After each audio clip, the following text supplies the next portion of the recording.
Welcome back, guys, to Stonehouse Acres. If you haven't already, click like and subscribe at the bottom right hand of your screen. I would appreciate it. Today I want to discuss a light bar install. I did 2 light bars front and back on my 3038E. As many of you know, these do not come standard with equipped proper lighting. These only come with pretty weak headlights and then reverse lights, but nothing near needed for snow removal, specifically early mornings and in the evening.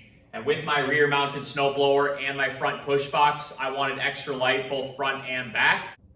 So here's a view of the front light bar as well as the hardware utilized to install. My brother-in-law, who is really good at wrenching, helped me figure out this mounting bracket concept, especially for the dual light bar situation that we have. As you can see, for the bottom, we used flat stock, put in a couple bolts, and then up top to actually mount the 2 light bars to, we utilized some tubing with pre-drilled holes in it. So just kind of came up with this concept. My brother-in-law put it together, and it worked really good for the double light bar situation we needed. I mean, this is solid, not going anywhere, and provides awesome stability.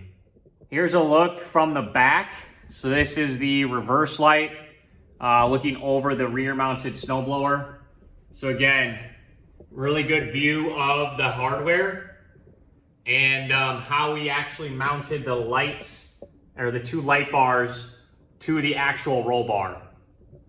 Moving down, we followed the electrical and the wiring all the way down the roll bar, and we actually were able to go in right here where there's already a hole, a pre-drilled hole.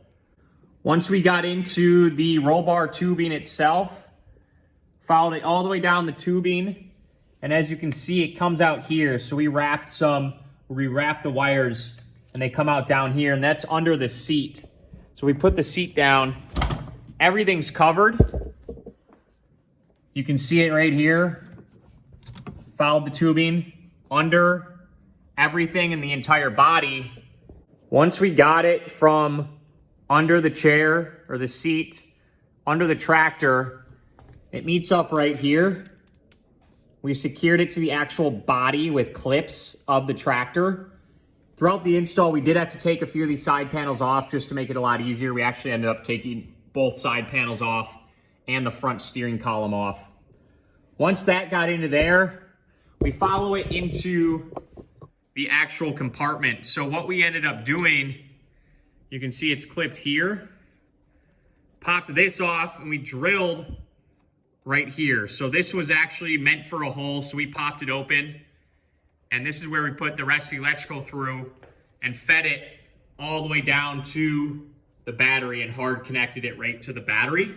And then we mounted everything right here to the side of the tractor, as you can see. So that's where the harness is mounted, going into the battery itself. The last thing, which I'm super excited about, and my brother-in-law was able to figure this out, he was able to put the button for the lights on, off, and build it right into my dash. So that's just to the right of my steering wheel, to the left of my throttle. And he was able to wire that in right there. All right, guys, here's the front and back light bar. Super happy with how this install came in. Shout out to my brother-in-law who made it happen, and could not be more thrilled with the amount of light that's gonna shine onto my rear blower and how much light the front is gonna shine onto my front box.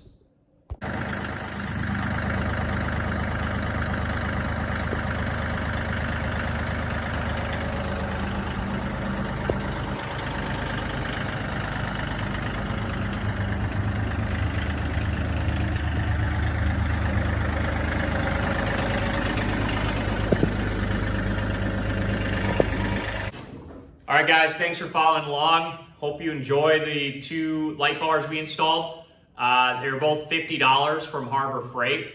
I'll link the materials in the description below. but highly recommend if you're unsure what to do for light, starting off with a cheaper light bar just to see how you like it and the install. I can easily take these off, put different ones on, but I'm really impressed with the quality and durability of these two light bars that we got at Harbor Freight. So I'll link the description below of the materials utilized, and please like and subscribe, and we'll see you on the next one.